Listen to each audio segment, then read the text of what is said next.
السلام عليكم ورحمة الله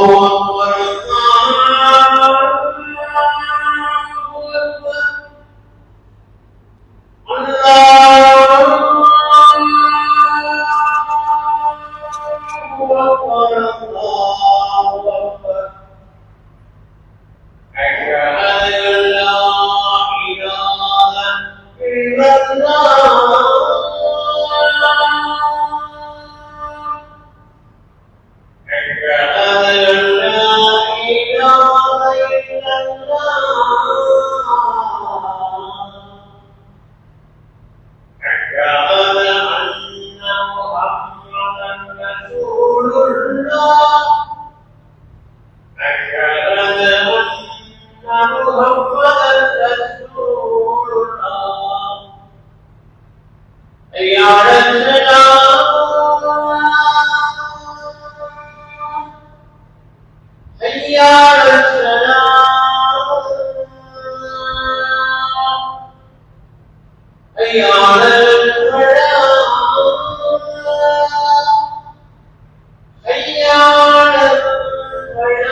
السلام عليكم ورحمة الله وبركاته. إن الحمد لله نحمده ونستعينه ونستغفره ونعوذ بالله من شرور أنفسنا ومن سيئات أعمالنا. من يهده الله فلا مضل له ومن يضلل فلا هادي له. وأشهد أن لا إله إلا الله وأشهد أن محمدا عبده ورسوله. أما بعد فقد قال الله تعالى في القرآن العظيم والفرقان المجيد: فأعوذ بالله من الشيطان الرجيم.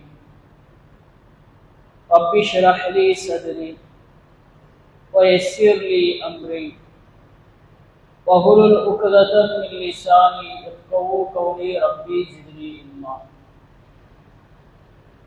வார்த்தைகளில் சிறந்தது அல்லாஹ்வுடைய வார்த்தை என்றும், வழிகாட்டுதலில் சிறந்தது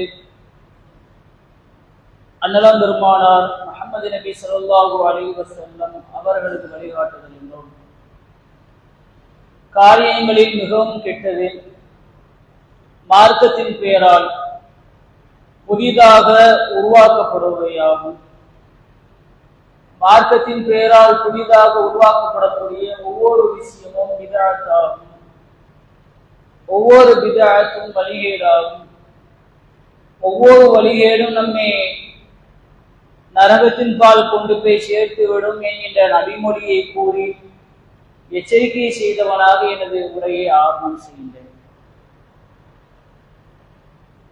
அன்பிற்கினே எல்லாம் அல்ல அல்லாஹுவின் நல்லடியார்களே,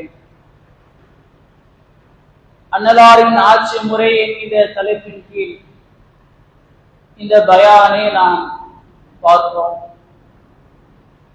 இந்த உலக வாழ்க்கையில் எத்தனையோ ஆட்சி தலைவர்கள், ஆன்மீக தலைவர்கள் இருந்திருந்தாலும், பல ஆட்சி தலைவர்கள், ஆன்மீக தலைவர்கள் எல்லாரையும் விட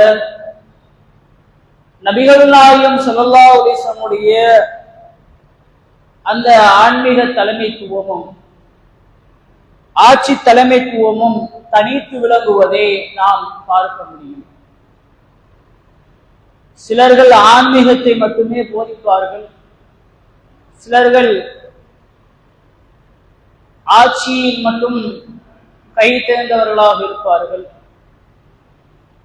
ஆனால் அல்லாஹ்வுடைய தூதவர்கள் எல்லா துறையிலையுமே சிறந்து விளங்கினார்கள்.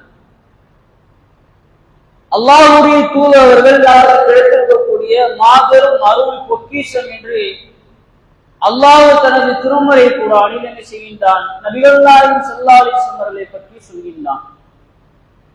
21வது அத்தியாயம் 107வது வசனத்தில் அல்லாஹ் சொல்லும் பொழுது, வமா அர்ஸல்னாக இல்லா ரஹ்மத்தல் லில் ஆலமீன், நபியே உம்மை அகிலத்தாருக்கு மிகப்பெரும் ஒரு பேர் அருளாக நாம் அனுப்பியிருக்கின்றோம் என்று அல்லாஹ் சொல்கின்றான்.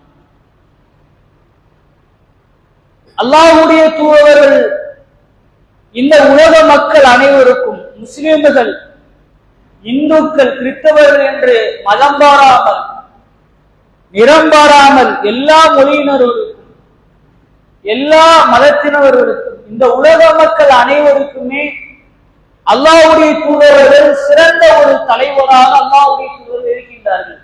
கிடைத்த மிகப்பெரும் பொக்கிஷமாக இருக்கின்றார்கள். பொக்கிஷம் என்றால் மக்களுக்கு பயன் தர வேண்டும். அல்லாஹ்வுடைய தூதர்கள் இத்தகைய ஒரு பொக்கிஷமாக எல்லா மக்களுக்குமே, எல்லா மதத்தினர்களுக்குமே இருக்கின்றார்கள். ஆனால் இன்றைக்குள்ள ஆட்சி தலைவர்கள் அப்படியா இருக்கின்றார்கள்? இன்றைக்குள்ள ஆன்மீக தலைவர்கள் அப்படியா இருக்கின்றார்கள்? மக்களுக்கு கிடைத்த அருளாக இருக்கின்றார்களா? மக்களுக்கு உள்ள தலைவலியாக இருக்கின்றார்களா? இந்த ஆட்சி எப்போ கவிழும், அடுத்த ஆட்சியாளர் வரமாட்டார்களா என்று சில ஆட்சிகளை மக்கள் கவிழ்க்க பார்ப்பார்கள். காரணம் என்றால் இவருடைய ஆட்சி மக்களுக்கு அருளாக இருக்காது, தலைவலியாக இருக்கும், தலைபாரமாக இருக்கும். ஆனால் நபிகள் நாயகம் ஸல்லல்லாஹு அலைஹி வஸல்லம் அவர்கள் மக்களுக்கான மிக சிறந்த ஒரு ஆட்சி தலைவராக இருந்தார்கள். மிக சிறந்த ஆன்மீக தலைவர்களாக இருந்தார்கள். ஆன்மீகத்தில் மட்டும் இல்லாமல் அரசியல் களத்திலையும் அல்லாஹ்வுடைய தூதர்கள் தனித்து விளங்கினார்கள். இன்றைக்கு பல ஆட்சியாளர்கள், அரசியல்வாதிகள் புகழ் என்கின்ற போதைக்கு அடிமையாக இருக்கும் பொழுது, நபிகள் நாயகம் ஸல்லல்லாஹு அலைஹி வஸல்லம் அவர்கள் புகழ் என்கின்ற போதைக்கு அவர்கள் அடிமையாக இல்லை. தனக்கால் யாரும் காலில் விழக்கூடாது என்று சொன்ன தூதர். ஆட்சியாளர்கள் வருகின்றார்கள் என்று சொன்னால் அவர்கள் வருவதற்கு ஒரு 100 மீட்டருக்கு முன்னாடி என்ன செஞ்சிருவாங்க? கீழே விழுந்துருவாங்க. அவங்க கடந்து போன பிறகு என்னது தலை நிமிருவாங்க. அரசியல்வாதிகள் வருகின்றார்கள் என்று சொன்னால் அவருடைய கார் வாகனம் என்று கூட பாராமல் வாகனத்துக்கு முன்னால் என்ன செய்வாங்க? கீழே விழுவாங்க, சஜிதாவில் விழுவாங்க. அவங்க மேல விமானத்தில் சென்று கொண்டிருப்பார்கள், ஹெலிகாப்டரில். ஆனா அந்த அரசியல்வாதிகள் என்ன செய்வாங்க? அந்த ஆட்சியாளருக்கு மேலே எங்களுடைய தலைவர், மேலே எங்களுடைய தலைவி சென்று கொண்டிருக்கின்றால் நாம் அவர்களுக்காக என்ன செஞ்சிருவோம்? பணிவே மேற்கொள்வோம், மரியாதை செலுத்துவோம், கண்ணியம் கொடுப்போம் என்கின்ற அடிப்படையில் ஹெலிகாப்டரில் போனாலும் கூட கீழே என்ன செய்வாங்க? அந்த ஹெலிகாப்டர் பார்த்த உடனே அப்படி கீழே விழுந்துருவாங்க. ஆனா அல்லாஹ்வுடைய தூதர்கள் எனக்காக யாரும் சிரமணக்கம் செய்யக்கூடாது, சஜிதா செய்யக்கூடாது என்று சொன்ன ஒரு தலைவர். இப்படியாப்பட்ட ஒரு தலைவரை நாம் காட்ட முடியுமா? யோசித்து பாருங்கள். இன்றைக்கு அரசியலிலிருந்து ஆசிரியர்கள் வரைக்கும், மருத்துவர்களிலிருந்து அனைத்து துறையினர்களும் ஒரு கோர்ட்டுக்குள்ள போறோம், தனக்காக எல்லாரும் என்ன செய்யணும்? எழுந்து நிற்க வேண்டும் என்று சொல்லிவிட்டு அந்த நீதிபதி என்ன செய்வார்? ஆசைப்படுவார். அந்த நீதிபதி உள்ள வரும்போது எல்லாரும் என்ன செய்வாங்க? வழக்கு அறிஞர்கள் முதல் கொண்டு உள்ள எல்லாருமே என்ன செஞ்சிருவாங்க? அவர் உள்ள வந்தோடனே, நீதிபதி உள்ள வந்த உடனே எல்லாரும் எழுந்து நிற்பார்கள். ஒரு ஆசிரியர் உள்ள வகுப்பறைக்குள்ள உள்ள நுழைந்த உடனே மாணவர்கள் எல்லாம் எழுந்து நிற்க வேண்டும், மாணவிகள் எல்லாம் எழுந்து நிற்க வேண்டும். ஆனால் அல்லாஹ்வுடைய தூதர்கள் மிக சிறந்த ஒரு ஆட்சியாளராக இருந்தார்கள். தனக்காக யாரும் எழுந்து நிற்க கூடாது என்று சொன்ன ஒரு தூதர். புகழ் என்கின்ற அந்த பித்து பிடித்து இந்த காலகட்டத்தில் அனைவரும் திரியும் பொழுது தனக்கு யாரும் மரியாதை செலுத்தாவிட்டால் உடனே அவர்கள் என்ன செஞ்சுருவாங்க, தூக்கி வெளியில எரிஞ்சிருவாங்க. அவங்களுடைய மரியாதை என்னது? கண்ணியம், புகழ்வது, எழுதி நிற்பது, சிரமணக்கம் செய்வது. இப்படியாப்பட்ட ஒரு மரியாதையை அல்லாஹ்வுடைய தூதர்கள் மக்களுக்கு கேட்டு பெற்றது கிடையாது. கேட்காமல் மக்கள் அல்லாஹ்வுடைய தூதர்களுக்கு இந்த மரியாதை கொடுத்தாலும் நபிகள் நாயகம் ஸல்லல்லாஹு அலைஹி வஸல்லம் அவர்கள் அந்த மரியாதையை அல்லாஹ்வுடைய தூதர்கள் ஒரு காலம் அவங்க என்ன செஞ்சது கிடையாது, நேசித்தது கிடையாது.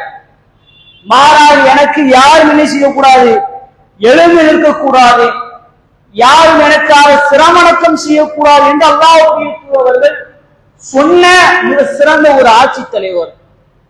அல்லாஹ்வுடைய தூதர்கள் மக்களோடு மக்களாக அல்லாஹ்வுடைய தூதர்கள் வாழ்ந்தார்கள்.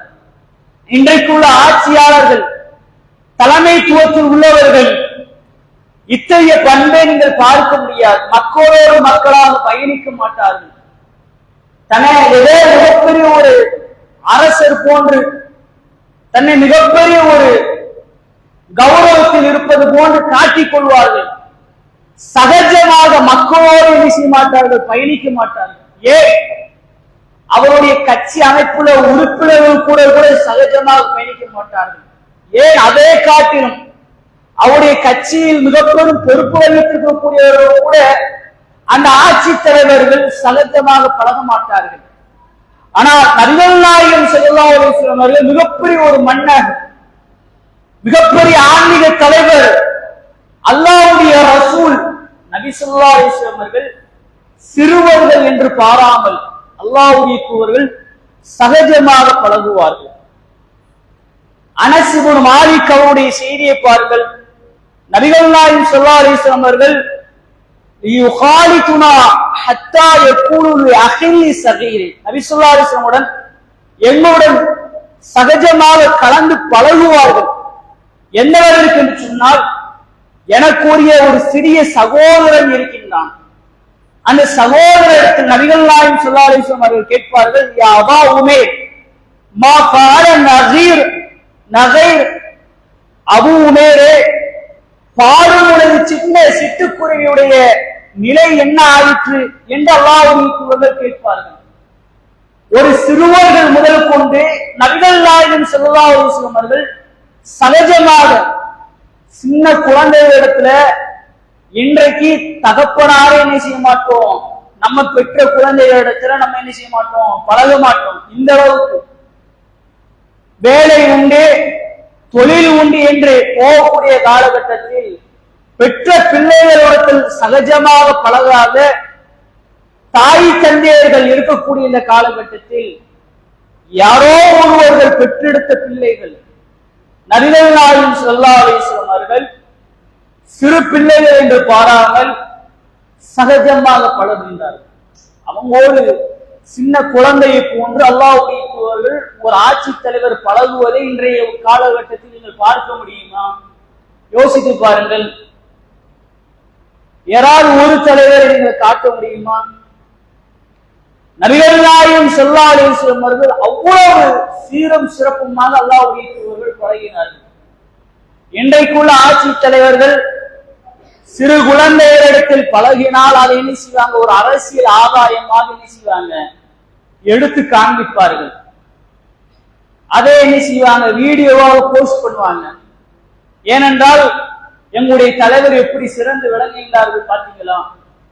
சின்ன குழந்தைகளிட்ட கூட அல்லாஹ் அதிகமாக பழகினார்கள் என்று தன்னுடைய அரசியல் ஆதாயத்திற்காக இன்றைக்குள்ள சூழ்நிலையில அரசியல் தலைவர்கள் பழகுவார்கள். அது தனி. நபிகள் நாயகம் ஸல்லல்லாஹு அலைஹி வஸல்லம் அவர்கள் எந்தவித ஆதாயத்தையும் அல்லாஹ்வுடைய தூதர் எதிர்பார்த்தது கிடையாது. பாருங்க, நான் சின்ன குழந்தைகள்கிட்ட கூட நான் சகஜமாக பழகின்றேன் என்று அல்லாஹ்வுடைய தூதர் சொன்னது கிடையாது. அதை மக்களுக்கு பிரகடனம் படுத்துவது கிடையாது. இதை வைத்து அல்லாஹ்வுடைய தூதர் அரசியல் ஆதாயம் தேடியது கிடையாது. இந்த செய்தியை அனஸ் இப்னு மாலிக் அறிவிக்காவிட்டால் இப்படி நடந்தது என்பது நமக்கு தெரியாது. ரசூலுல்லாஹ்வுடைய நிலை இப்படிதான். பழகுவது அல்லாஹ்வுடைய தூதர்கள் வெளிப்படுத்த மாட்டார்கள். எந்தவித அரசியல் ஆதாயம் கிடையாது, ஆன்மீக ஆதாயம் கிடையாது, மக்களோடு மக்களாக பழகினார்கள். இப்படி இன்றைக்கு ஒரு ஆட்சி தலைவர்கள் நீங்கள் காட்ட முடியுமா? கொஞ்சம் யோசித்து பாருங்கள். என்ன காரணம் பழகுவதற்கு? மக்களோடு மக்களாக இருந்தால் மட்டும்தான் மக்களுடைய நிலை நமக்கு என்ன செய்யும் தெரிய வரும். நபிகள் நாயகம் ஸல்லல்லாஹு அலைஹி வஸல்லம் அவர்கள் அத்தகைய சிறந்த ஒரு மனிதராக திகழ்ந்தார்கள். அல்லாஹ்வுடைய தூதர்கள் எந்த அளவுக்கு மக்களோடு மக்களாக பழகி இருக்கின்றார்கள் சொன்னால், நபி ஸல்லல்லாஹு அலைஹி வஸல்லம் அவர்களுக்கு ஜாகிர் என்று ஒரு தோழர் உண்டு. அந்த நபி தோழருக்கு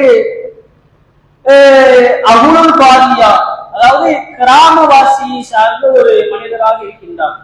இன்றைக்கு எப்படி மலைவாழ் மனிதர்கள் இருக்கின்றார்கள், கிராமப்புறத்தில் உள்ள மனிதர்கள் இருக்கின்றார்கள், மலைப்பகுதி மக்கள், பழங்குடியின மக்கள் இருக்கின்றார்கள். அதே போன்றே இந்த ஜாகிர் என்கின்ற தோழர் ஒரு கிராமப்புற அரபி. அல்லாஹ்வுடைய தூதர்கள் யாருன்னா பார்க்க மாட்டாங்க. இவங்க யாரு? சிலர் என்ன செய்ய மாட்டோம்னா கிராமத்தார்கிட்ட பழக மாட்டோம், பழங்குடி மக்கள்கிட்ட பழக மாட்டோம். அவங்க என்ன செய்வோம்னா ஸ்டேட்டஸ் பார்ப்போம். நம்ம யாரு, நம்ம சிட்டியில வாழ்றோம், அவங்க நிலைமை என்ன. இன்றைக்கு அரசியல் தலைவர்கள் இப்படிதான் இருக்காங்க. ஆனா ரசூலுல்லாஹ் இப்படி ஸ்டேட்டஸ்ல பார்க்க மாட்டாங்க. எல்லாருக்குமே ஒரே சமத்துவம் தான். அவ பழங்குடி மக்களாக இருந்தாலும் சரி, அதே போன்று மலைவாழ் மக்களாக இருந்தாலும் சரி, கிராமப்புற மக்களாக இருந்தாலும் சரி, ரசூலுல்லாஹ் ஸ்டேட்டஸ்ல பார்க்க மாட்டாங்க. எல்லாரும் சமம், மொழியால் சமம், இனத்தால் சமம், எல்லாருமே நிறத்தால் சமம். ரசூல் ஸல்லல்லாஹு அலைஹி வஸல்லம் அவர்கள் இப்படியாப்பட்ட சிறந்த ஒரு தலைமைத்துவத்துல இருந்தாங்க. என்ன அப்படின்னா, இந்த ஜாகிர் என்கிற அந்த நபி தோழர் ரசூலுல்லாஹ் சந்திச்சாங்கன்னா ரசூலுல்லாஹ் என்ன செய்வாங்க? அன்பளிப்பு செய்வாங்க. ரசூலுல்லாஹ் இவருடைய ஊரை கடந்து செல்லும் பொழுது ரசூலுல்லாஹ் இவரை சந்திச்சு அன்பளிப்பு கொடுப்பாங்க. சிறந்த ஒரு தோழாமை. இவர் ரசூலுல்லாஹ்வுக்கு அன்பளிப்பு செய்ய, ரசூலுல்லாஹ் இவர்களுக்கு அன்பளிப்பு செய்ய சிறந்த ஒரு தோழாமை கொண்டிருந்தார் ஜாகிர் என்கிற இந்த நபி தோழர். ஒரு நாள் நபி ஸல்லல்லாஹு அலைஹி வஸல்லம் அவர்கள் இந்த நபி தோழருடைய ஊரை கடந்து செல்றாங்க. கடந்து செல்லும் பொழுது இந்த நபி தோழர் என்ன செய்கின்றாரு? அவருடைய அந்த கிராமத்துல என்ன செய்யறாரு? பஜாருக்குள்ள சந்தையில வியாபாரம் செய்து கொண்டிருக்கின்றார். ரசூல் ஸல்லல்லாஹு அலைஹி வஸல்லம் அவர்கள் இந்த நபி தோழரை சந்திக்க செல்கின்றார்கள். சகாபாக்கள் நிறுத்தி விடுகின்றார்கள். இங்கே இருங்க, நான் சந்திச்சுட்டு வாரு. ரசூலுல்லாஹ் சந்திக்க போன ரசூலுல்லாஹ் அவரை பின்னால் என்ன செய்யறாங்க? சென்று கட்டி அணைத்துக் கொள்கின்றார்கள். இந்த நபருக்கு தெரியவில்லை நம்மளை யார் கட்டிய அணைத்தது என்று. பார்த்தால் ரசூலுல்லாஹ் என்ன செய்யறாங்க? பின்னால் இந்த ஜாகிர் என்கின்ற இந்த கிராமவாசியை கட்டி அணைத்துக் கொள்கின்றார்கள். இப்படியாப்பட்ட ஒரு அரசியல் தலைவர்களை நீங்கள் இன்றைக்கு காட்ட முடியுமா? பழங்குடி மக்களிடத்துல சர்வ சாதாரணமாக பழகக்கூடிய ஒரு அரசியல் தலைவரை இன்றைக்கு சமுதாயத்தை நாம் பார்க்க முடியாது. இன்றைக்கு அவர்கள் தொட்டால் தீட்டு, அவர்கள் பார்த்தால் தீட்டு, அவர்கள் கோயில் கருவறைக்குள்ள வரக்கூடாது, தலித்தின மக்கள் என்று சொல்லிவிட்டு இன்றைக்கு அப்படியாப்பட்ட கொள்கையை கொண்டுள்ள அப்படியாப்பட்ட ஆட்சி தலைவர்கள் என்ன செய்யறாங்கன்னா ஆட்சி கட்டிலில் இருக்கின்றார்கள், அமர்ந்து கொண்டு இருக்கின்றார்கள். மக்கள் நிறத்தால் பிரிக்கக்கூடிய, மொழியால் பிரிக்கக்கூடிய, மதத்தால் பிரிக்கக்கூடிய ஆட்சி தலைவர்கள் இருக்கக்கூடிய நிலைமையில் ரசூலுல்லாஹ் அந்த மனிதரை, அந்த கிராமவாசியை கட்டி அணைக்கிறாங்க. ரசூலுல்லாஹ் அறிஞ்சுக்கிறாங்க, யார் ரசூலுல்லாஹ் என்னை கட்டி அணைச்சிங்கன்னு. இப்ப ரசூலுல்லாஹ் அந்த போற போக்குல சொல்றாங்க, இந்த அடியானை, இந்த அடிமையே என்னிடமிருந்து யார் விலை பேசக்கூடியவர் யார் என்று ரசூலுல்லாஹ் வியாபாரம் செய்ய ஆரம்பிச்சிருந்தாங்க. ஜாகிர் என்கின்ற நபி தோழர், சண்டை தானே. உடனே ஜாகிர் என்கின்ற அந்த நபி தோழர் ரசூலுல்லாஹ் கேட்கிறாங்க, யார் ரசூலுல்லாஹ் ஓய்ந்து என்ன பேர் வியாபாரம் செய்றீங்களே? நான் ஒரு காசி மட்டமானவன், நான் என்ன யாரு விலைக்கு வாங்குவாங்க? இந்த நபி தோழர் தன்னை தாழ்த்திக் கொள்கின்றார். காரணம் என்னன்னா, பல செய்திகள் இந்த ஜாகிர் என்கின்ற நபி தோழருடைய முகத்தோற்றம் கொஞ்சம் குறைபாடுள்ள முகத்தோற்றம், விகாரமான முகத்தோற்றம். அப்ப இப்படி இருக்கக்கூடிய நிலைமையில என்ன யார் ரசூலுல்லாஹ் விலைக்கு வேலை? ரசூலுல்லாஹ் சும்மா கிண்டலாதான் கேட்காங்க, என்னிடமிருந்து யார் இவரை விலை பேசுறது? சண்டை தானே. ரசூலுல்லாஹ் சகஜமாக மக்களிடத்துல சர்வ சாதாரணமாக சந்தோஷமாக பேசுவார்கள். கேலி கிண்டலாக பேசுவார்கள், மகிழ்ச்சியாக பேசுவார்கள். இப்படியாப்பட்ட அரசியல் தலைவர்களை இன்றைக்கு நீங்க பார்க்க முடியுமா? மக்களை சந்திச்சு மக்களிடத்துல சகஜமாக பேசக்கூடிய தலைவர்கள். உடனே ரசூல் ஸல்லல்லாஹு அலைஹி வஸல்லம் ஜாகிர் தன்னை மற்றவனாக சொல்லும் பொழுது ரசூலுல்லாஹ் கண்டிக்காரு, ஜாகிரே நீங்க அந்த இந்தல்லாஹ் காலி, நீங்க மற்றவனா கிடையாது, அல்லாஹ்வுக்கு நீங்க தான் உயர்ந்தவர். ரசூல் ஸல்லல்லாஹு அலைஹி வஸல்லம் சொல்றாங்க. யோசிச்சு பாருங்கள், மிக கிராமவாசி மக்களே கூட ரசூலுல்லாஹ்வுடைய நினைப்பு எப்படி இருக்கு? உயர்ந்த மக்கள் அவர்கள், நம்மளை காட்டிலுமே அந்த மக்கள் தான் சிறந்தவர்கள் என்று அல்லாஹ்வுடைய எண்ணம் இருந்தது. மக்களோடு மக்களாக இருந்தால் இப்படியாப்பட்ட எண்ணம் ஏற்படும். இல்லை, நான் உயர்ந்தவன், நான் மேல்மட்டத்தில் இருக்கின்றேன், நான் தான் எல்லாருக்கும் மேல், எனக்கு கீழ்தான் எல்லாரும் என்று ஒரு அரசியல் தலைவர் நினைத்து மக்களோடு மக்களாக பழகாமல் அவன் தன்னுடைய தலைமைத்துவத்தை நடத்துவான் என்று சொன்னால் மக்களுடைய வழி அவனுக்கு புரியாது, மக்களுடைய கஷ்டம் புரியாது, மக்களுடைய உணர்வுகள் என்ன புரியாது, எதுவுமே புரியாது. மக்களோடு மக்களாக இருந்தாலும் மட்டும்தான் மக்களுடைய வழிகள் புரியும், உணர்ச்சிகள் புரியும், மக்களுடைய வேதனை புரியும். இன்றைக்குள்ள அரசியல் தலைவர்கள் நீங்க சந்திக்கிறோம் அப்படின்னா இன்றைக்கு பல சிச்சுவேஷன் சூழ்நிலை மாறி போயிடுச்சு. சாதாரணமாக ஒரு தலைவரை நீங்க சந்திக்க முடியாது. ஒரு முதல்வரை சந்திக்க வேண்டும் என்றால் அவ்வளவு கெடுபிடிகள். சாதாரண அப்படி நீங்க இந்த கெடுபிடிகளை தாண்டி நீங்க போனாலும் கூட சும்மா சர்வ சாதாரணமாக சந்திக்க முடியாது. அப்பாயின்மெண்ட் வேணும், 10 நாள் 20 நாள் காத்து கிடக்க வேண்டும். ஒரு கலெக்டர் மாவட்ட ஆட்சியாளரை சந்திக்கணும், சர்வ சாதாரணமா சந்திச்சிட முடியாது. அவங்க ஒரு நேரம் செஞ்சிருப்பாங்க, மக்கள் மற்றும் மாவட்ட ஆட்சியாளர்கள் சந்திப்பு நிகழ்ச்சி ஞாயிற்றுக்கிழமை என்ன செய்வாங்க, ஒரு டைமிங் போட்டிருப்பாங்க. காலை 9-10 மணியிலிருந்து மதியம் 1 மணி வரைக்கும் என்று அவங்க ஒரு டைமிங் போட்டிருப்பாங்க. அந்த டைமிங் போனா கூட சந்திக்க முடிய மாட்டேங்குது இந்த காலகட்டத்தில். காரணம் என்ன? கலெக்டர் இன்னும் வரல, கேன்சல் ஆயிடுச்சு, நாளைக்கு தான் சந்திக்க முடியும், நாளைக்கு போனா சந்திக்க முடியா, இன்னைக்கு அவருக்கு வேற ஒரு புரோகிராம், இன்னைக்கும் சந்திக்க முடியாது கலெக்டர். ஒரு சாதாரண மக்கள், கீழ்நிலையில் உள்ள ஒரு மக்கள், ஒரு கடைகோடி மக்கள் இன்றைக்கு ஒரு மாவட்டத்தை ஆட்சி ஆளக்கூடிய, மாவட்டத்தை கையில் வைத்திருக்கக்கூடிய ஒரு மாவட்ட கலெக்டரை சர்வசாதாரண சந்திக்க முடியாது கிடையாது. ஏன் தலைவர்கள்? தலைவர்கள் யார்? மக்களுக்கு சேவை ஆற்றுவதுதான் தலைவர்கள், மக்களுடைய குறைகளை தீர்த்து வைக்கக்கூடியவர்கள் தான் தலைவர்கள், மக்களை எளிதில் மக்களை கான்டாக்ட் படுத்தக்கூடியவர்கள் தான் தலைவர்களாக இருக்க வேண்டும். மக்களுக்கும் தலைவர்களுக்கும் இடையே எந்தவித பிரிவினையும் இருக்கக்கூடாது, எளிதில் கான்டாக்ட் பண்ணணும், தொடர்பு கொள்ளணும். அத்தகைய தொடர்பு இல்லாவிட்டால் ஏன் தலைவர்கள்? மக்களுடைய குறைகளை கேட்காவிட்டால் ஏன் தலைவர்கள்? மக்களுடைய உணர்வுகள் புரியாவிட்டால் ஏன் தலைவர்கள்? ஆனா ரசூல் அப்படியாப்பட்ட தலைவராக இருந்தார். ரசூலா நீ எந்த நேரத்துல சந்திக்கலாம், மஸ்ஜித் நபி பள்ளிவாசலா இருப்பாங்க. ரசூலா தன்னை அடையாளப்படுத்துறதே கிடையாது. யாரோட சந்திக்க, ஒரு அடிமையிலிருந்து ஒரு சிறு குழந்தைகள் கூட ரசூலாவை சர்வசாதாரண சந்திக்கலாம், பள்ளிவாசல் தான் இருப்பாங்க. தனக்கு ஏற்பட்ட சந்தேகத்தை கேட்டு கிளியர் செய்து கொள்ளலாம், விளக்கம் கேட்டுக்கொள்ளலாம்.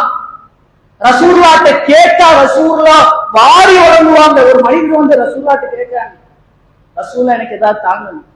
ரசூலுல்லாஹ் 2 மலைகளுக்கு நடுவில் உள்ள ஆட்டு மந்தையை அவருக்கு ரசூலுல்லாஹ் கொடுத்து அனுப்புறாங்க. ஹதீஸ்கள்ல பார்க்க முடியுதா இல்லையா? சமத்துவம், எல்லாருக்கும் எல்லாமே கிடைக்க வேண்டும். ரசூலுல்லாஹ் இப்படியாப்பட்ட ஆட்சி தலைவராக இருந்தாங்க. ரசூலுல்லாஹ் என்ன செய்வாங்க, தன்னை அடையாளப்படுத்துறதே கிடையாது. உங்களுக்கு எல்லாருமே தெரியுமில்ல, மாவட்ட கலெக்டர் யாரும் தெரியும், இந்த மாநிலத்தினுடைய ஆட்சியாளர் யாரும் தெரியும், இந்த நாட்டினுடைய ஆட்சியாளர், ஏன் பல நாடுகளுடைய ஆட்சியாளர் கூட இன்னைக்கு சர்வ சாதாரணமா தெரியுது. ஆனா ரசூலுல்லாஹ் தன்னை தானே அடையாளப்படுத்துறது கிடையாது. ரசூலுல்லாஹ் சந்திக்க என்ன செய்வாங்க, சில பயண கூட்டம் வரும் பள்ளிவாசலுக்கு. வந்த உடனே மக்கள் எல்லாம் அமர்ந்து இருப்பாங்க. ஐயோக்கு உங்கள முகமது யாருன்னு கேட்பாங்களாம். ரசூலுல்லாஹ் பத்தி தெரியாம, ரசூலுல்லாஹ் யாருன்னு தெரியாம, அந்த அளவுக்கு ரசூலுல்லாஹ் தன்னை அடையாளப்படுத்தினது கிடையாது. இன்னைக்கு எல்லாத்திலும் முகத்தை அடையாளப்படுத்துறாங்களே.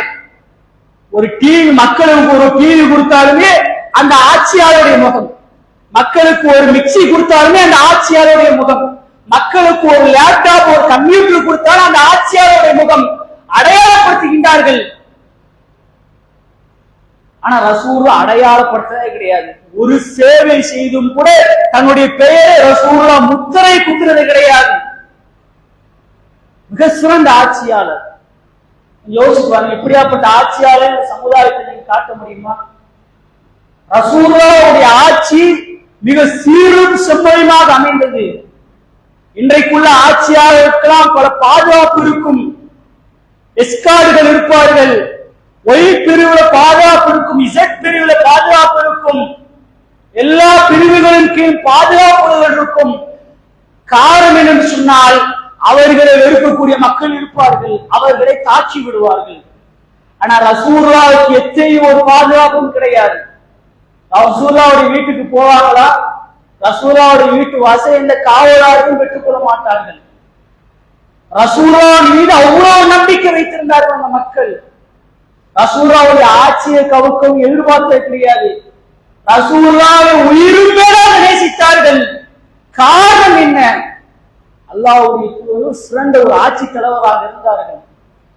மக்கள் உயிரும் மேலாக நேசித்தார்கள். அதனால் மக்களோடு மக்களாக இருந்ததனால் ரசூலுல்லாஹ்வுக்கு மக்களுடைய வழிகள் புரிந்தது. ரசூலுல்லாஹ் ஒரு கபருக்கு அருகில ஒரு பெண்மணி அழுது கொண்டிருக்கின்றார்கள். ரசூலுல்லாஹ் அந்த பெண்ணுக்கு உபதேசம் செய்கிறார்கள். இத்தகில்லா வஸ்பிர், பெண்ணை அல்லாஹ்வை அஞ்சிக்கொள், பொறுமையை மேற்கொள்.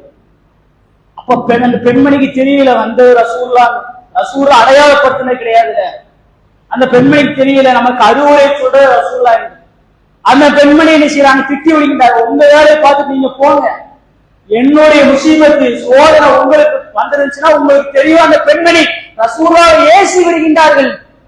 அல்லாஹ்வுடைய தூதர்கள் யார்கிட்ட வந்து என்ன பேசுற யாருன்னு தெரியுமா? அல்லாஹ்வுடைய ரசூல். ஒரு விஷயத்தை ரசூலுல்லாஹ் அந்த பெண்ணுக்கு சொல்லவில்லை, அமைதியாக சென்று விடுகின்றார்கள். ரசூலுல்லாஹ்வுடைய பொறுமையை பாருங்க. அந்த பெண்மணிக்கு அறிவிக்கப்படுகிறது வந்தது முஹம்மது ரசூலுல்லாஹ் என்று. பதறி அடித்துக் கொண்டு அந்த பெண்மணி செல்கின்றார்கள் அல்லாஹ்வுடைய தூதருடைய வீட்டிற்கு. நபி ஸல்லல்லாஹு அலைஹி வஸல்லம் மன்னிப்பு கேட்கிறார். ரசூலுல்லாஹ் வந்தது தாங்கள் தான் என்று எனக்கு தெரியாது. ரசூலுல்லாஹ் அவங்களுக்கு சொன்ன உபதேசம் அஸ்ஸபுரு இன்த சதுமத்தில் ஊலா, பொறுமை என்பது துன்பம் ஏற்பட்ட உடனே மேற்கொள்வது. பல சில ரசூலுல்லாஹ் விட்டுறாங்க. ஏன் அப்படி பேசுறீங்க வச்சீங்க ஒரு இதுன்னு ரசூலுல்லாஹ். இன்றைக்குள்ள ஆட்சியாளர்கள் இப்படி சர்வ சாதாரணமாக திட்டிவிட்டு ஒருவர் தப்ப முடியுமா? அந்த ஆட்சியாளர் மீது இந்த அளவிற்கு ஒரு பழியை சுமத்தி விட்டியாரா தப்ப முடியுமா? அந்த ஆட்சியாளருக்கு எதிராக ஒரு திட்டு பேச்சுகள் வந்து விட்டாலே நீ சமூகத்தில் உங்களுடைய நிலைமை எப்படி ஆகிவிடுகின்றது? ஆனா ரசூலுல்லாஹ்வை அந்த பெண்மணி திட்டியும் ரசூலுல்லாஹ் கண்டுக்கிறதுல பெருசா பொறுமையை மேற்கொள்கின்றார்கள். அல்லாஹ்வுடைய தூதர்கள் தனக்கு மக்கள் எல்லாம் மிகப்பெரிய லெவல்ல கண்ணியம் கொடுக்கணும், என் காலில் விடணும், நான் எல்லாரும் விட உயர்ந்த இடத்துல இருக்கணும், எனக்கென்று சொகுசு மெத்தைகள் வேண்டும், சொகுசு சிம்மாசனங்கள் வேண்டும், சொகுசு கோட்டைகள் வேண்டும்.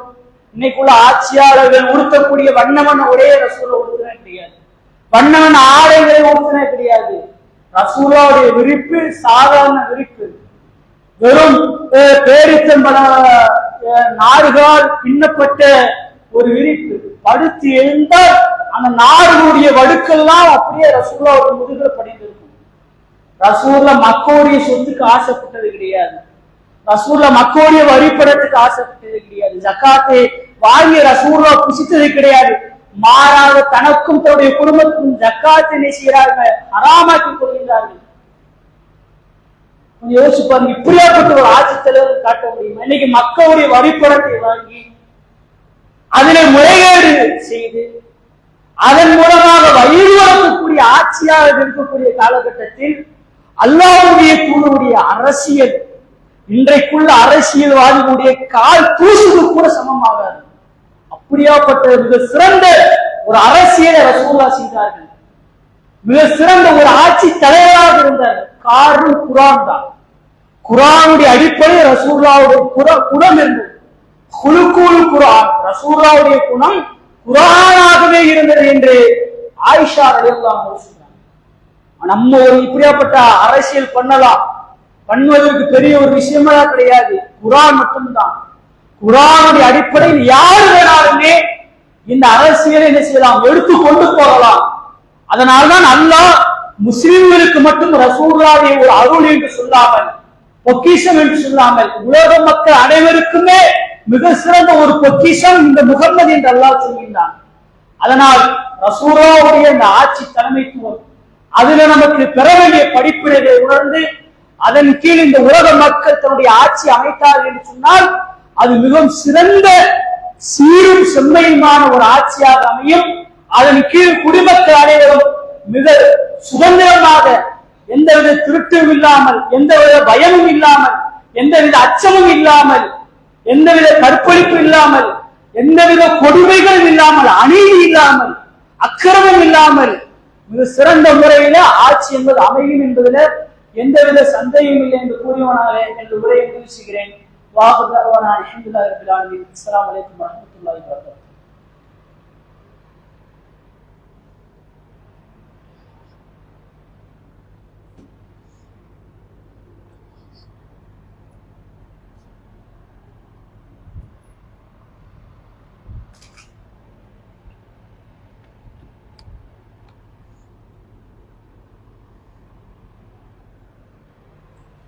அஸ்ஸலாமு அலைக்கும் வரஹ்மத்துல்லாஹி வபரகாத்துஹு.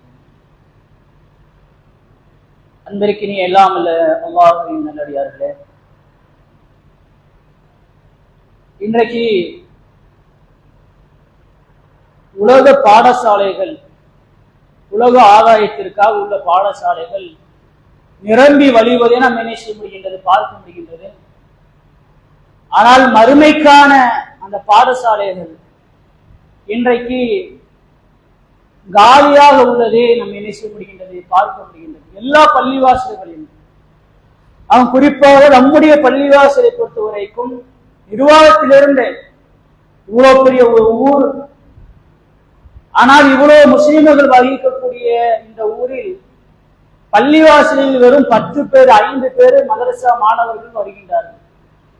மிகவும் வருத்தம் தெரிவிக்கக்கூடிய வேதனையான செய்தியாக இந்த செய்தியை நான் அணுகுகின்றேன். ஏன்னா இது மறுமையுடைய ஒரு அடையாளம் தானே. ரசூலுல்லாஹ் சொல்றாங்களே இல்லையா, எதிருசுல் இஸ்லாம் கமா எதிருசு வஷி சோப். ஒரு ஆடையினுடைய வெண்மை வெளுத்து போவதை போன்று, ஒரு ஆடையினுடைய சாயம் வெளுத்து போவதை போன்று இஸ்லாம் வந்து சிலர்களில் வெளுத்து போய்விடும். அவர்களிடத்தில் ஹத்தாலா யுதிரி மா சியாம் வலா ஸலாத் வலா நுசுக் வலா ஸதகா, அவர்களுக்கு அந்த ஜெனரேஷனுக்கு தொழுகனா என்னன்னு தெரியாது, நோம்புனா என்னன்னு தெரியாது, ஜக்காத்துனா என்னன்னு தெரியாது, மார்க்கத்தினுடைய வணக்க வழிபாடு என்னன்னு தெரியாது. இன்றைக்கு அப்படியாப்பட்ட காலகட்டம் தான் இருக்கு. இன்னைக்கு ஒரு பையனை கூப்பிட்டு ஒண்ணுமே கிடையாது, தொழுகையுடைய முறையை கேட்டால் எப்படி ருக்கூல என்ன வரணும், சுஜூது என்ன வரணும், தொழுகின்றது ஒரு கட்டாய கடமை. அந்த கடமையில என்னென்ன செய்யணும், என்னென்ன துவா தெரிஞ்சு ஆகணுமா இல்லையா? சும்மா ருக்கு சஜிதா செஞ்சுட்டு போவையா? தெரிய மாட்டேங்குது. சரி, சும்மா ருக்கு சஜிதா செய்வதாக இருந்தாலுமே எப்படி ருக்கு செய்யணும், எப்படி சஜிதா செய்யணும் தெரிய மாட்டேங்குது. நிலைகள் கூட தெரிய மாட்டேங்குது. இன்னைக்குள்ள பசங்கள் எப்படி தக்பீர் கட்டணும், ஒழு எப்படி செய்யணும், ஒழுவும் செய்ய தெரிய மாட்டேங்குது. வணக்க வழிபாடுகள், தொழுகையில பிரதானமான வணக்கம், அமல்களே ஆக சிறந்த அமல் தொழுகை. தொழுகையுடைய முறையே தெரியல அப்படின்னா மத்த விஷயங்கள் தெரிஞ்சிருமா? கொஞ்சம் யோசிச்சு பாருங்க. ஒண்ணுமே மார்க்கத்தினுடைய எந்தவித விஷயமே தெரியாம இன்றைக்கு சமூகத்துல மக்கள் உருவாகுவதை நம்ம பார்க்க முடியும். இது மறுமையுடைய ஒரு அடையாளம். ரசூலுல்லாஹ் கல்வி அளிக்கப்படுவது கியாமத்துடைய ஒரு அடையாளமாக ரசூலுல்லாஹ் சொல்றாங்க. இன்னும் மின் அஷ்ராத்தி ஸா, கியாமத்துடைய அடையாளத்துல ரசூலுல்லாஹ் சொல்லும் பொழுது இல்மு நீக்கப்படுவது, இல்மு நீக்கப்பட்டும் அறியாமை வந்துடும், மதுவை எழுச்சிவாங்க, குடம் குடமா குடிப்பார்கள், ஜினா விபச்சாரம் வெளிப்படையாக நடக்கும். ரசூலுல்லாஹ் சொல்றாங்க. அல்லாஹ்வுடைய தூதர்கள் சொல்றாங்க, இன்னல்லாஹ் லா யக்பிலு இன்திஸா இன்தஸியு மினல் இபாத், அல்லாஹ் இந்த உலக வாழ்க்கையில இல்மை அல்லாஹ் தஆலா ஒரே அடியா கைப்பற்றி விட மாட்டான். மாறாக ஆளுங்களை அல்லாஹ் கைப்பற்றுவதன் மூலமாக அல்லாஹ் தஆலா என்ன செய்வான்? இல்மை கைப்பற்றுவான். இந்த உலகில ஒரு ஆளும் கூட என்ன செய்ய மாட்டார், கடைசி இருக்க மாட்டார். மக்கள் மூடர்களை என்ன செய்வாங்க? தலைமையாக தேர்வு செஞ்சு பயணிப்பாங்க. அவர்கள் அறியாமை தீர்ப்பு சொல்லி அவர்களை மலிகெடுத்துக் கொள்வார்கள், மக்களையும் மலிகெடுப்பார்கள் என்று ரசூலுல்லாஹ் சொல்றாங்க. இப்ப இன்றைக்கு அதிகமாக மார்க்க கல்விதான் நமக்கு மிக சிறந்த ஒரு கல்வி, நமக்கு மறுமையில இன்மையில வெற்றி பெறக்கூடிய ஒரு கல்வி, பயனளிக்கக்கூடிய ஒரு கல்வி. இந்த கல்விதான் நாளைக்கு நம்மிடத்துல தொடரப்போகுது. ஒருவர் அடியான் மரணித்து விட்டார் என்று சொன்னால் 3 விஷயத்தை தவிர வேறு எதுவும் வராது. அத ரசூலுல்லாஹ் சொல்லும்போது பயன் தரக்கூடிய கல்வி. இந்த பயன் தரக்கூடிய கல்வி மறுமையுடைய கல்விதான். இந்த உலக வாழ்க்கையில உங்களுடைய பிள்ளையை நீங்க டாக்டர் ஆக்குங்க, இன்ஜினியர் ஆக்குங்க, வக்கீல் ஆக்குங்க, எந்த துறையில நீங்க ஆக்குனாலும் நாளைக்கு அவங்களுக்கு கௌரவம் சொன்னா டாக்டரின் கௌரவமா, வக்கீலின் கௌரவமா, இன்ஜினியர் என் பிள்ளை ஒரு இன்ஜினியர் அவங்களுக்கு மறுமையில கௌரவம், நமக்கு கௌரவம் அதுவா கிடையாது. நாளைக்கு நம்ம பிள்ளை குர்ஆனை கற்று அதனுடைய அடிப்படையில் நடந்தா மட்டும்தான் அவனுக்கும் கௌரவம், நமக்கும் கௌரவம். நாளைக்கு ஒரு பெற்றோர்களுக்கு அல்லாஹ் சொர்க்கத்துல அந்தஸ்தை உயர்த்துவான். யா அல்லாஹ் எனக்கு இப்படியாப்பட்ட அந்தஸ்து என்று அந்த பெற்றோரை கேட்கும் பொழுது, உன்னுடைய பிள்ளை உனக்காக இந்த உலக வாழ்க்கையில செய்த துவா, அதுக்காக தான் உனக்கு இப்படியாப்பட்ட அந்தஸ்து. அந்த அந்தஸ்து உங்களுக்கு கிடைக்கணும் அப்படின்னா உங்க பிள்ளைகளை மார்க்க கல்வியில இங்க வார்த்தா மட்டும்தான் இந்த அந்தஸ்து உங்களுக்கு கிடைக்கும். இன்னைக்கு உலக கல்வியை மட்டுமே போதிப்பதனால் என்ன நடக்கும்? சமூகத்துல பெற்றோர்களை மதிக்க மாட்டான், கணக்கு வழக்கு பார்த்தான். நம்ம பராமரிச்சா இவ்வளவு கணக்காகுது, முதியோர் இல்லத்தை தள்ளுனா செலவு கம்மியாகுது. செலவை பார்த்து பெற்றோர்களை முதியோர் இல்லத்தில் தள்ளக்கூடிய பிள்ளைகள் எத்தனை பேர்? கொஞ்சம் பாருங்க, யோசிச்சு பாருங்க. பெற்றோர்களை பராமரிப்பது நாளைக்கு அவனுக்கு சொர்க்கத்தில் வெற்றியை பெற்று தரும் என்பதை மறந்து விடுகின்றான். நாளைக்கு உங்களை மிதிப்பான். மார்க்க கல்வியை நீங்க கொடுக்காட்டி கணக்கு வழக்கு பார்ப்பான். நாளைக்கு அல்லாஹ் இதற்காக உங்களுக்கு ஒரு கேள்விகளை கேட்பான். உங்க பிள்ளை எப்படி வளர்த்தீங்க, உன் மகளை எப்படி வளர்த்த, அல்லாஹ் கேள்வி கேட்பானா இல்லையா? நம்ம சிந்திக்கணும். இந்த கேள்விக்கு அஞ்சு நல்ல முறையில மார்க்க கல்வியை நம்ம கொடுக்கணும் நம்முடைய பிள்ளைகளுக்கு. அதான் இன்மை மருந்த வாழ்க்கையில் அவங்களுக்கும் வெற்றி, நமக்கும் வெற்றி. அந்த அடிப்படையில நம்முடைய பள்ளிவாசல்ல சிறந்த ஹாஃபிலை கொண்டு குர்ஆனை மனனம் செய்த ஒருவரை கொண்டு நம்ம என்ன செய்யறோம்? மதரசா நடத்துகின்றோம். கீழே பெண்களுக்கு மதரசா சிறந்த ஆலிமாக்களை கொண்டு என்ன செய்யறோம்? மதரசாக்கள் நடைபெறுது. உங்களுடைய பிள்ளைகளை என்ன செய்ய, மதரசாக்களை என்ன செய்ய, அனுப்பி வையுங்கள். இன்ஷா அல்லாஹ் இந்த மதரசாவுடைய பயன்கள் நமக்கு இம்மை மறுமை வாழ்க்கை வரை என்ன செய்ய நமக்கு தொடரும். இன்ஷா அல்லாஹ் அல்லாஹ்வுடைய தூதர் காட்டி தந்த இந்த மதரசா என்கின்ற ஒரு வழிமுறையை என்றைக்கு ஒரு சமுதாயம் கைவிடுகின்றதோ அன்றைக்கு அந்த சமுதாயம் கல்வியை கைவிட்டு விட்டது என்பதை கவனத்தில் கொண்டவர்களாக மதரசாக்களை இன்ஷா அல்லாஹ் அதிகமாக உடைய பிள்ளைகளை சேர்த்து விடுவோமாக. வாஹிரு தஅவானா அல்ஹம்துலில்லாஹி ரப்பில் ஆலமீன். அஸ்ஸலாமு அலைக்கும் வரஹ்மத்துல்லாஹி வபரகாத்துஹு.